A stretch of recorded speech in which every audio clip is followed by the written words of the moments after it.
বিএনপিকে আমাদের লাগবে। একটা গণহত্যাকারীর আপনি ফেরেস্তা দিয়ে পিটাইতে পারবেন না, আপনার তো আওয়ামী লীগ পিটাইতে লোক লাগবে। বাংলাদেশকে পলিটিক্যালি ভ্যাকুয়াম হতে দেওয়া যাবে না। দেখেন, আমাদের দীর্ঘদিনের দাগ, এটা একদিন দুই দিনে এইটা মুছে যাবে না। আমাদের এই জুলাইয়ের জার্নিটা শুরু হয়েছে, এটা শেষ কবে হবে আমরা জানিও না। কিন্তু আমি ভুল বুঝে না থাকলে আজকে একটা খুব বাজে কাজ হয়েছে, এইটা কেউ ইচ্ছাকৃত করেছে নাকি কেউ করিয়েছে এটা জানি না, কিন্তু এটার ইম্প্যাক্ট আপাতত আনন্দদায়ক মনে হলেও কিন্তু এটা আসলে খুব ভালো কাজ না। দেখলাম আইডিয়াল কলেজের আমাদের কিছু ছোট ভাইয়েরা সম্ভবত ওই যে মিডফোর্ড হসপিটালের ওখানে গিয়ে শহীদ জিয়ার ছবিকে অবমাননা করেছেন। এটা এইসব জিনিস খুব ভয়াবহভাবে ট্রিগার করবে।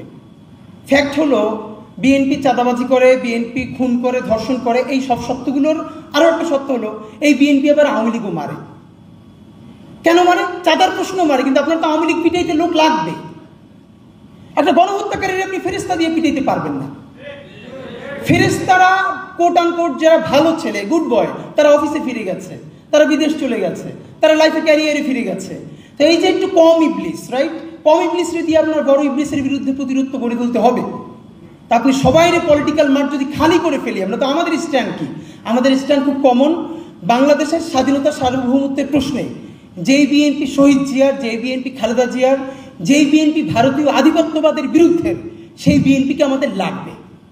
আর সেই বিএনপি যখন চাঁদাবাজি করবে, ধর্ষণ করবে, হত্যা করবে, আমরা তাদের বিরুদ্ধে এমন প্রতিরোধ গড়ে তুলব যাতে চাপের কারণেও আবার তারা হেদায়েতপ্রাপ্ত হইতে বাধ্য হয়।